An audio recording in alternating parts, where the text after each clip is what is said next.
अस्सलामुअलैकुम, कैसे हैं आप सब? उम्मीद करती हूँ आप सब ठीक-ठाक होंगे। अच्छा जी, आज का जो टॉपिक है वो नमाज़ का तरीका है।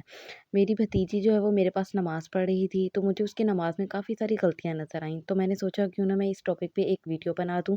बहुत सारी बच्चियाँ हैं जिन्होंने नई-नई नमाज़ पढ़ना सीखी होती है या जिन पे अभी नमाज़ फ़र्ज़ हुई भी होती है। वो बच्चियाँ जब नमाज़ पढ़ना शुरू करती हैं तो उनमें काफ़ी सारी गलतियाँ होती हैं। तो मैंने जो तरीका अपने असातिज़ा से सीखा नमाज़ पढ़ने का, वही तरीका आप सबके साथ भी शेयर कर रही हूँ। आई होप कि बहुत सारी बच्चियों के लिए ये बहुत ज़्यादा हेल्पफुल होगा। तो शुरू करते हैं। शुरू करते हैं। नमाज़ शुरू करने के लिए हमने सबसे पहले क्या देखना है कि हमने पाँव कैसे रखने हैं, हमने खड़े कैसे होना है। तो हम इनकी पाँव की तरफ चलते हैं। पाँव की तरफ चलने के लिए हमने ये देखना है कि यहाँ पे तो पाँव की ये देखिए यहाँ पे ये जो पाँव हैं बिल्कुल साथ-साथ रखे हुए हैं। तो ये हमने पाँव इस तरह से नहीं रखने होते। पाँव खुले करो। पाँव जो हैं यहाँ पे मेरे जाए नमाज़ पे तो ये बताया गया है कि ये यहाँ पे 2 स्टैंड्स बनाए गए हैं कि यहाँ पे एक पाँव यहाँ पे रखना है, एक पाँव यहाँ। लेकिन हर जाए नमाज पे ये तरीका नहीं बताया गया होता। तो हमने क्या करना है, अपने शोल्डर्स के ऊपर हमने अपने शोल्डर्स के बिल्कुल एक साथ जो है ना के बराबर जो है ना अपने पाँव रखने होते हैं। हमारा शोल्डर, हमारे ये बाजू और हमारे पाँव बिल्कुल एक साथ एक सीध में होने चाहिए।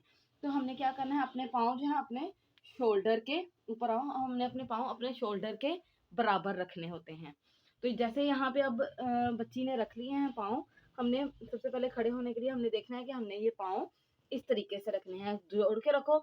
हमने पाँव इतने भी नहीं रखने, थोड़े से खुले करो, इतने भी नहीं रखने, हमने पाँव अपने शोल्डर्स के बराबर रखने हैं, इतने खुले। तो अब हम इसके बाद जो है वो तकबीर कहनी है। अब सबसे पहले हम नियत करेंगे। नियत करके उसके बाद हमने क्या करना है, तकबीर कहेंगे। तकबीर क्या कहनी होती है, अल्लाह अकबर करना। तो अल्लाह अकबर कैसे करते हैं कि हम अपने हाथ अल्लाह अकबर करने के लिए अपने कंधों के बराबर लेकर आते हैं। हमने हाथ बहुत ऊंचे नहीं लेकर जाने। हमने हाथों को यूं भी नहीं करना, टेढ़ा भी नहीं करना। हमारे हाथ जो है वो बिल्कुल सीधे होने चाहिए और हमारे कंधों के बराबर होने चाहिए। तो इस तरीके ये तरीका हमारा तकबीर कहने का। हमारे हाथ यूं नहीं होने चाहिए, हमारे हाथ यूं नहीं होने चाहिए, हमारे हाथ बिल्कुल स्ट्रेट होने चाहिए और हमारी कमर जो है वो भी बिल्कुल स्ट्रेट होनी चाहिए और हमारी नजरें जो हैं वो नीचे हमारी सजदा की जगह पे होनी चाहिए। तो ये हमारा स्टार्ट हो गया, हमने अल्लाह अकबर कह दिया। उसके बाद है हमने अपने हाथ बांध लेने हैं। हाथ बांधने के लिए अब हाथ बांधे। हाथ बांधने के लिए हमने अपने हाथ जो ना हथेलियों पे नहीं रखने, ना ही हमने अपने हाथ बहुत ज्यादा यहाँ पे रखने हैं, नो। हमने हाथ बांधने के लिए तरीका क्या है हमारा, हमने अपनी बाईं कलाई अपनी दाईं कलाई के साथ मिला देनी है। हमने बाएं हाथ की कलाई को दाएं हाथ की कलाई के साथ मिला देना है और हमने अपना ये हाथ बाजू के साथ यहाँ पे रखना है और इसको मजबूती इसके साथ पकड़ लेना है। और हमारे हाथ जो है वो यूं झुके हुए नहीं होने चाहिए, हमारे हाथ यहाँ पे ऐसे बिल्कुल स्ट्रेट होने चाहिए और हमारे हाथ कहाँ पे होने चाहिए, हमारे सीने पे होने चाहिए। इस तरह से हम अपने हाथ बांधेंगे। अब हाथ हमने बांध लिए, नियत भी कर ली, अल्लाह अकबर भी हो गया, हमने हाथ भी बांध लिए, हाथ बांधना भी सीख लिया कि हमने हाथ कैसे बांधने। हाथ बांधने के बाद हम नमाज शुरू करते हैं। हम सबसे पहले सना पढ़ते हैं, उसके बाद हम सूरतुल फातिहा पढ़ते हैं, उसके बाद कोई भी सूरत अदा करते हैं। कोई भी सूरत की किसी भी सूरत की तिलावत करने के बाद हम उसके बाद रुकू में जाते हैं। रुकू में जाते हैं, रुकू में जाओ। रुकू में जाने के लिए हमने सबसे पहले अपने हाथ, हाँ जी, हमने अपने हाथ यूं नहीं रखने, ठीक है। हमने अपने हाथों को यूं फैलाकर और घुटनों को मजबूती के साथ पकड़ लेना होता है। हमने जब रुकू करना है तो हमने अपने हाथ बिल्कुल सीधे सीधे रखो, अपने हाथ बिल्कुल सीधे नहीं रखने। हमने अपने हाथों को अपने घुटनों के साथ मजबूती से पकड़ लेना होता है और उसके बाद हमने अपनी कमर को देखना है। कुछ लोग जो हैं पीछे करके दिखा, कुछ लोग जो हैं बहुत ज्यादा झुक जाओ, कुछ लोग जो हैं वो बहुत ज्यादा झुक जाएं, ये तरीका गलत है। ये हमने ऐसे नहीं करना। लोग जो हैं वो बिल्कुल नहीं झुकते, हमने यूं भी नहीं करना। हमने अपनी कमर को स्ट्रेट, बहुत ज्यादा नहीं झुकना आपने बस ऐसे इतना झुकना है कि हमारी ये कमर जो है वो स्ट्रेट हो। और हमारा सर और हमारी कमर जो है वो बराबर, हमने अपने सर को बहुत ज़्यादा नहीं झुकाना होता। कुछ लोग जो हैं वो अपनी गर्दन को झुका दो, ब कमर ना झुकाना। गर्दन को बहुत ज़्यादा, सर को बहुत ज़्यादा नीचे कर देते हैं, यूँ नहीं करना। हमने अपना सर और अपनी कमर लेवल पे रखनी होती है और हमने झुक जाना। और हाँ, यहाँ पे हमारे हाथ जो है वो, यहाँ पे हमारे नबी ने फरमाया कि हमारे हाथ जो हैं वो तनी हुई रस्सी की तरह वो हों, बिल्कुल सीधे हों। और हमारे जो हाथ है हमारे घुटनों पे अच्छी तरह से, हमने अपने हाथों के साथ घुटनों को मजबूती से पकड़ लेना होता है। ये हम यहाँ पे रुकू करेंगे। रुकू में हम जो रुकू की जो तस्बीहात है वो पढ़ेंगे। उनको चाहे 3 बार पढ़ें, 7 बार, 5 बार पढ़ें या 7 बार पढ़ें। 7 बार हमने मैक्सिमम उसको उनको 7 टाइम्स पढ़ना होता है और मिनिमम हमने 3 टाइम्स पढ़ना होता है।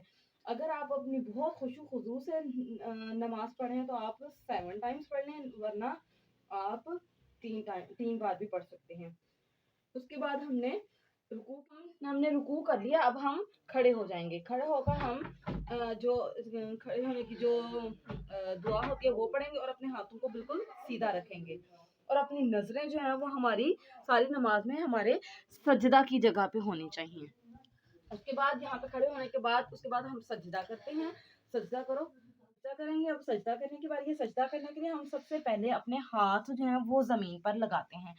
हम सबसे पहले हाथ लगाएँगे, फिर उसके बाद घुटने लगाओ। ये घुटने हमारे ज़मीन के साथ लगेंगे, हाथ लगेंगे और उसके बाद सजदा करो। और सजदा करने में उसके बाद हम अपनी पेशानी और अपनी नाक, ये इन दोनों चीज़ों को पहले हमने, उसके बाद यहाँ पे हमने घुटने रखने हैं अपने नीचे ज़मीन के साथ लगाने हैं। और हाथ जो हैं वो हमने, उँगलियाँ जो बिल्कुल बंद नहीं रखनी। हमारी उँगलियों के दरमियान खला होना चाहिए, बिल्कुल थोड़ा-थोड़ा सा खला होना चाहिए। बहुत ज़्यादा भी इनको हमने इस यूँ भी नहीं खोल देना, इनके दरमियान थोड़ा-थोड़ा सा खला होना चाहिए। बिल्कुल हमारी उँगलियाँ बंद नहीं होनी चाहिए। उसके बाद और हमारे हाथ जो हैं वो बिल्कुल सीधे होने चाहिए और इनके अंदर हल्का-हल्का सा, थोड़ा-थोड़ा सा खला होना चाहिए। उसके बाद हमारे घुटने लगने चाहिए। उसके बाद जो पाँव हैं वो भी ज़मीन के साथ लगे हुए हों। तो अब और 7वीं चीज़, हमारा जो चेहरा है और हमारी नाक है वो ज़मीन के साथ लगनी चाहिए। हमारी नाक भी ज़मीन के साथ लगनी चाहिए और हमारी पेशानी जो है वो भी ज़मीन के साथ लगनी चाहिए। और तीसरी बात, हमने अपने हाथों को बिल्कुल बिछाना नहीं है। हमने अपने हाथ जो है कोहनियाँ ऊँची रखनी है और हमने अपने हाथों को बिल्कुल अपने जिस्म के साथ नहीं लगाना। हमारे हाथ यूँ खुले होने चाहिए और हमारी कोहनियाँ जो हैं वो ज़मीन के साथ बिछी हुई नहीं होनी चाहिए, उठी हुई होनी चाहिए। हाथ जो है हमारे कंधों के बराबर होने चाहिए। सजदा करते हुए हमारे हाथ हमारे कंधों के बराबर होने चाहिए। हम 7 अज़ा पे सजदा करते हैं। पेशानी, दोनों हाथ, दोनों दोनों घुटने और दोनों पाँव। हम 7 अज़ा पे सजदा करते हैं।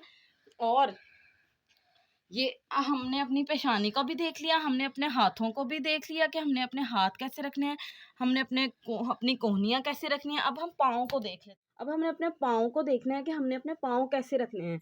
सजदा करते हुए हमारे पाँव जो हैं वो खुले नहीं होने चाहिए। सजदा करते हुए हमने अपने दोनों पाँव को इस तरह से मिला देना है और हमारी जो मिलाओ पाँव को इस तरह से हमने मिला देना है और हमारी उँगलियाँ जो हैं उनका रुख काबा की तरफ होना चाहिए। उँगलियों का रुख बाहिर की तरफ नहीं होना चाहिए। उँगलियों का रुख हमारा काबा की तरफ, सामने की तरफ होना चाहिए और हमारे पाँव इस तरह से मिले हुए होने चाहिए। अब हमने सारा सजदा का तरीका देख लिया। हमने बहुत ज़्यादा 7 अज़ा पे सजदा किया है। दोनों पाँव, दोनों घुटने, दोनों हाथ और हमारा पेशानी और हमारी नाक कर लिया हमने। सजदे के दौरान सजदे की दुआएं पढ़नी है, उनको जो भी हो सजदे की दुआ होती है उसके हम तशहद पर बैठ जाते हैं। तशहद यानी अत्तहियात पढ़ते हैं। तशहद पर बैठ जाते हैं, हम सीधे हो जाते हैं और अपने हाथ जो हैं वो इस तरह से अपनी टाँगों पे रख लेते हैं, वो हमने घुटनों अपने और दोनों टाँगों के पास। घुटनों पे इस हम तरह से ये रख देने होते तशहद के हैं। लिए बैठ गए और हैं। हमने तशहद पे बैठते हुए मैं आपको बताती हूँ कि हमने तशहद पे कैसे बैठना है। अपने बैठने के लिए हमने अपना दायां पाँव इसी तरह खड़ा रखना होता है और जो बायां पाँव है उसको हमने यूं लेटा लेना होता है और हम अपने थोड़ा सा इधर करो, हम अपने बाओं पाँव पे के ऊपर बैठ जाते हैं, के ऊपर हम बैठते हैं और ये वाला पाँव हमारा खड़ा होता है। सबसे पहले हाथ रख लेते हैं। हमने तशद्दुद पे बैठने के लिए अपने हाथों को, हम अपनी हथेलियों को अपनी रानों पे रखते हैं और हमारी जो फिंगर्स हैं वो हमारे घुटनों पे आनी चाहिए। उसके बाद हम अत्तहियात की दुआ पढ़ते हैं। दुआ पढ़ने के बाद जब हम उंगली को उठाते हैं तो हम अपनी उंगली को उठाओ, बाकी उंगलियों को हम फोल्ड कर देते हैं। ये वाली फिंगर को हम उठाते हैं और इस अंगूठे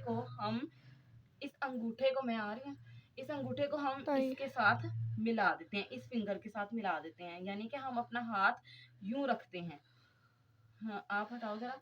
हम अपना हाथ इसको इसके साथ मिला देते हैं और हमारा हाथ यूं होता है। चाहिए ये देखें, हम अपने अंगूठे को इस फिंगर के साथ मिला देते हैं और अब हमारी शहादत की उंगली जो है वो उठी हुई होती है और अत्तहियात पढ़ते हुए हम अपनी फिंगर, चलो हमने ये, इसके बाद हम दुरूद शरीफ पढ़ते हैं और जो भी हमारी दुआएं हैं वो पढ़ते हैं और उसके बाद हम सलाम फेरते हैं। तरफ सलाम फेरते हैं, सलाम फेरो। और हम सलाम फेरते हुए अपने कंधे की तरफ देखते हैं। हम दाएं तरफ सलाम फेरते हैं, उसके बाद हम बाएं तरफ सलाम फेरते हैं। बाएं तरफ सलाम फेरते हुए हम अपने बाएं कंधे की तरफ देखते हैं और इसके बाद हमारी नमाज मुकम्मल हो जाती है। और अब आ जाओ, सीधे खड़े हो, सीधे इसके बैठ जाओ और उसके बाद हम अ, अल्लाहु अकबर और 3 बार अस्तगफिरुल्लाह अस्तगफिरुल्लाह अस्तगफिरुल्लाह पढ़ते हैं। तो यहाँ पे हमारी नमाज़ जो है वो मुकम्मल हो चुकी है। यहाँ पे हमने सारी नमाज़ का तरीका देख लिया कि किस-किस तरीके से हम किस-किस अज़ाज़ को हम किस तरीके से रखते हैं नमाज़ पढ़ते हुए। तो आई होप आपको भी अच्छे से समझ आ गई होगी। छोटी बच्चियों के लिए ये वीडियो बहुत ज़्यादा हेल्पफुल रही होगी। अगर आपको मेरी ये वीडियो अच्छी लगी है तो मेरे चैनल को सब्सक्राइब करें और इसी तरह की इन्फॉर्मेटिव वीडियोज़ देखने के लिए मेरे चैनल को के साथ कनेक्ट रहें। अल्लाह हाफ़िज़।